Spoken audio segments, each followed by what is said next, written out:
Olá, meu nome é Nicolas Chores e este é o Poder Reage.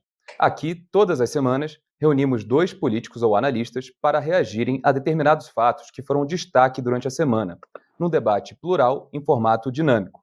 Os convidados de hoje são a deputada Joyce Hasselmann, do PSL de São Paulo, e Juliano Medeiros, presidente nacional do PSOL. Bem-vinda, deputada Joyce. Obrigada, Nicolas. Prazer falar com você. Vamos reagir aí às notícias da semana. Juliano, seja bem-vindo também. Obrigado, Nicolas. Também deixar um abraço para a deputada Joyce. Vamos ao debate. A gente começa o Poder Reage com vídeos da semana. Aqui, nossos convidados assistirão a cenas de destaque que chamaram a atenção da internet.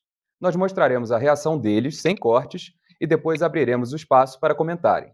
O nosso primeiro vídeo é de um anúncio importante para a CPI da Covid. De modo que o prazo da CPI ficaria suspenso e aí, então, nesta hipótese, se encerraria no dia 7 de agosto de 2021. Portanto, sendo esta sessão de hoje a última sessão do Senado Federal antes do recesso parlamentar, me impõe-me, valendo-me do regimento e do direito da minoria, de comunicar ao plenário que recebi como presidente requerimento do senador Randolfo Rodrigues e outros senadores, solicitando a prorrogação do prazo da CPI da pandemia por 90 dias.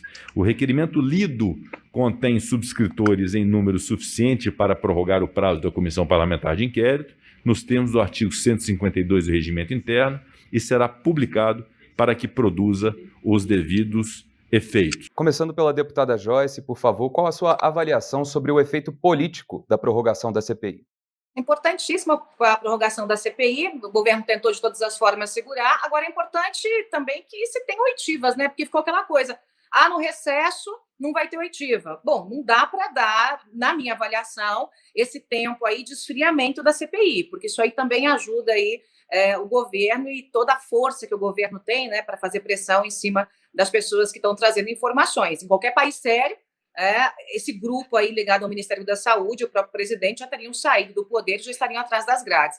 Então, eu acho fundamental a prorrogação dessa CPI. Essa não tem como dar pizza. Não tem como.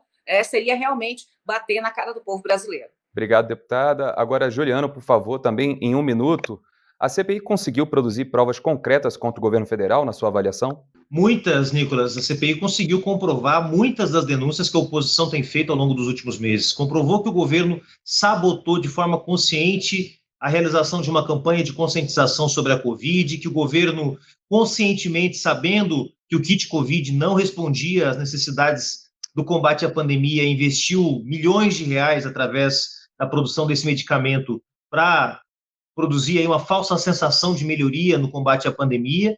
E agora, a informação mais grave de todas é que o governo atrasou a aquisição de vacinas, não só por seu negacionismo, ou por seu alinhamento com uma corrente negacionista internacional, mas também porque estava fazendo esquemas de corrupção no Ministério da Saúde. Vamos agora para o nosso segundo vídeo. Só para dar um contexto antes dele, o chamado super pedido de impeachment, que foi assinado, entre outros, pelo PSOL, do Juliano Medeiros, e pela deputada Joyce, além de outros parlamentares, cita ameaças de Bolsonaro a instituições e ataques ao processo eleitoral. Esta semana, o presidente voltou a dizer que pode não haver eleições em 2022 se o Congresso não aprovar o voto impresso. Vamos para o vídeo. O voto em papel, se o João for votar lá no interior lá do Ceará e engripou a maquininha, pode engripar sim.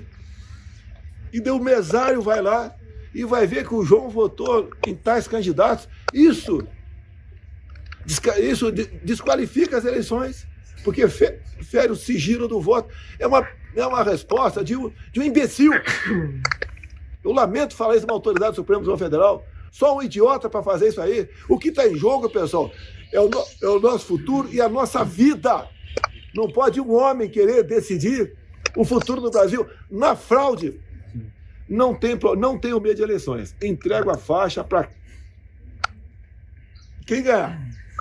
No voto auditável e confiável. Dessa forma, corremos o risco de não termos eleições no ano que vem. Porque é o futuro de vocês que está em jogo. Se essa cambada voltar ao poder, vocês toda semana tinham 2, 3 casos de corrupção. Comigo agora, o terceiro escalão teria negociado comprar vacina, não foi gasto um centavo, e bate em cima bate em cima disso. Daí vem os estudos de pesquisas fraudados também, botando ali o 9 dedos lá em cima. Para quê?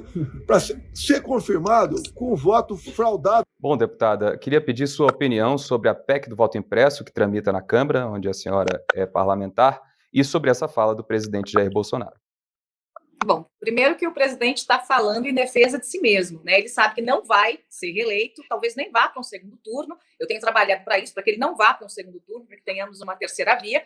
E ele sabe que sem o poder, ele e seus filhos, ora, irão para a cadeia. Pronto, acabou. Isso é fato, não tem como, né? Se a legislação minimamente funcionar no Brasil, ele vai ser preso. Em relação ao voto impresso, eu já fui a favor do voto impresso, mas quando, de fato, nós queríamos um voto impresso para que pudéssemos ter uma auditagem na eleição. Não é o que ele quer. E conversando com o ministro Barroso, eu conversei com ele sobre isso, conversei com outros ministros, ficou muito claro que isso é para tumultuar o processo eleitoral. É para começar uma eleição e não terminar mais ela.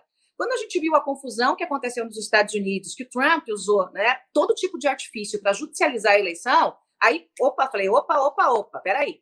O que o Bolsonaro quer não tem nada a ver com uma eventual garantia dupla para quem está votando, nada disso. O que ele quer realmente é judicializar o processo eleitoral, porque sabe que vai perder. Então, eu revi essa questão do voto impresso e hoje sou contra. Obrigado. Juliano, qual a sua opinião sobre esse vídeo que a gente acabou de ver?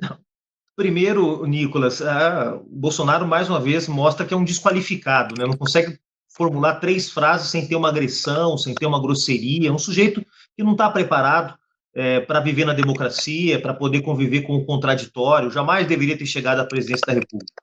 E, claro, expressa também suas inclinações autoritárias, golpistas, né, de alguém que não aceita o jogo, que, na verdade, não tem nenhum apreço pelo jogo democrático. Bolsonaro, quantas vezes já elogiou a ditadura militar brasileira, ditaduras de outros países, quantas vezes foi violento, foi agressivo nas suas atitudes, não é de hoje. Então, não surpreende, mas mostra, acima de tudo, o desespero de quem se vê acuado, perdendo apoio popular e vendo outras alternativas eleitorais e políticas se fortalecendo a cada dia.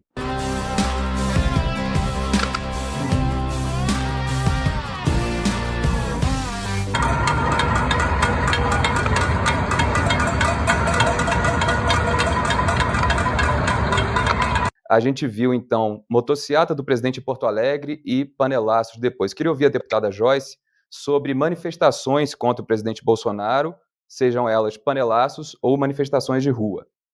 As manifestações são fundamentais. Eu ainda não participei de nenhuma manifestação de rua por conta da Covid e do volume de vacinação, que ainda não é um volume que nós esperamos para que tenhamos segurança para ir às ruas. Mas agora, dia 12, vai ter uma manifestação importante. Em São Paulo, a gente já vai ter a ampla maioria da população vacinada dia 2 de setembro, né? Não agora em agosto, mas em setembro. Então, é muito importante que todos nós realmente vamos para a rua, que nós possamos demonstrar que esse governo é um governo que decepcionou uma nação brasileira, que também saiu às ruas na gestão passada, na gestão do PT, pedindo o combate à corrupção, pedindo o fim do toma lá da cá, pedindo que realmente as instituições fossem fortes, democráticas, funcionassem. E o que nós vemos é exatamente o contrário. Essa coisa da motociata é patética. Quem conhece um pouquinho da história do mundo sabe que Mussolini usava exatamente isso. Mussolini fazia passeios de motocicleta. Então, esse governo ele copiou um pedaço do fascismo, um pedaço do nazismo, adaptou a um negócio do piniquim e está aí, com fanáticos, pessoas que realmente pensam no Brasil, que já apoiaram esse governo, como eu lá atrás apoiei na campanha, hoje pedem o impeachment do presidente. Por quê? Porque nós pensamos no Brasil, e não nesse governo, que é um governo que em 2 anos e meio conseguiu ser o pior governo da história do Brasil, se contarmos aí o prazo de duração e os efeitos que esse governo produziu aí para a população brasileira. Obrigado, deputada. Obrigado. Juliano, sua análise, por favor, das manifestações, tendo em vista também que as de rua começaram a ser convocadas por partidos de esquerda e começam a ter adesões de outros espectros políticos. Bom, primeiro, Nicolas, que não há como se comparar as motociatas do Bolsonaro com as mobilizações de rua que voltaram a acontecer a partir do final do mês de maio. As motociatas são uma reação de um setor muito inexpressivo da sociedade que segue apoiando o presidente porque tem convicções mesmo de extrema-direita. O que nós estamos vendo na retomada das mobilizações de rua são movimentos sociais, partidos políticos, intelectuais, setores diversos da sociedade que vão para a rua com uma agenda clara, que é o impeachment do Jair Bolsonaro, a vacinação para a maior parte da população e também a volta do auxílio emergencial de R$ 600, a mudança da política econômica, enfim. Então tem uma agenda os protestos, não é uma agenda de defesa de um governo apenas ou de derrubada de um governo. Tem uma agenda para tentar enfrentar a crise que o Brasil vive. Então é um elemento novo, fundamental, no momento que o governo alcança os piores patamares de aprovação, na casa de 20%, é muito importante que hajam essas manifestações, e eu, francamente, embora o pessoal tenha sido um dos pioneiros na convocação das manifestações, acho muito importante que outros espectros ideológicos se somem também, seja de forma unificada, seja fazendo seus próprios atos, pouco importa. O importante é que aqueles que já não aguentam mais viver sob um governo de extrema-direita tenham disposição de manifestar isso, fortalecendo o movimento de rua, porque é um elemento fundamental para superar a crise. Vamos agora para o último vídeo. Nosso último vídeo dos fatos da semana é sobre a eleição presidencial de 2022. Vamos ver. Continuar trabalhando da mesma maneira que estamos trabalhando já há muito tempo. O PT é o partido de preferência nacional. 22% do eleitorado se declara simpatizante do PT, tem o PT como partido preferido. E isso dá um lastro para a candidatura do Lula, que é inclusive mais ampla do que o próprio PT, e assegura uma condição de disputa bastante razoável.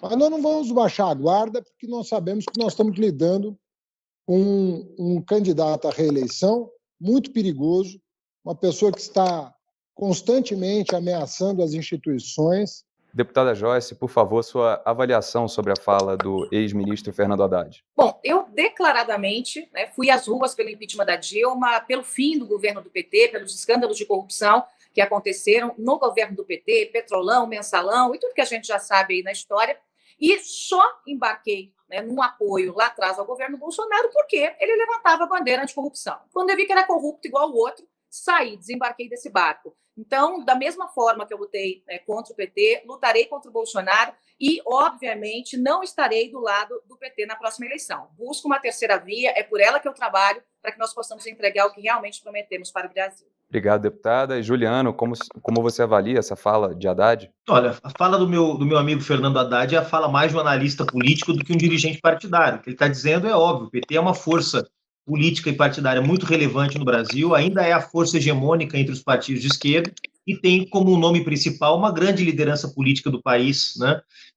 Nós do PSOL estamos discutindo hoje a nossa tática eleitoral para o ano que vem, é um processo que vai atravessar todo o nosso Congresso Nacional, que acontece no segundo semestre, e consideramos a hipótese de construir uma unidade das forças de esquerda numa condição absolutamente excepcional, que é diante de um governo de extrema-direita que nós temos hoje no Brasil. Então, acho que o Haddad acerta na sua análise de reconhecer que o Lula segue sendo uma figura importante na política brasileira, uma liderança com peso social e eleitoral. Agora vamos para o nosso próximo quadro, é o Mandou Bem e Mandou Mal. Eu lembro aqui algumas manchetes da semana e os convidados reagem com um joinha, mandou bem, ou um sinal negativo, mandou mal.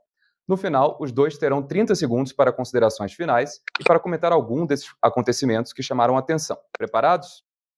Vamos lá. Número 1. Senado aprova cota de 30% do fundo partidário para candidaturas femininas. Uau! Número 2. A única eleição roubada nesse país foi a de Bolsonaro, diz Lula. Ah, não, né? Não foi roubada. Número 3. Biden pede que Cuba escute a população e declara apoio aos protestos.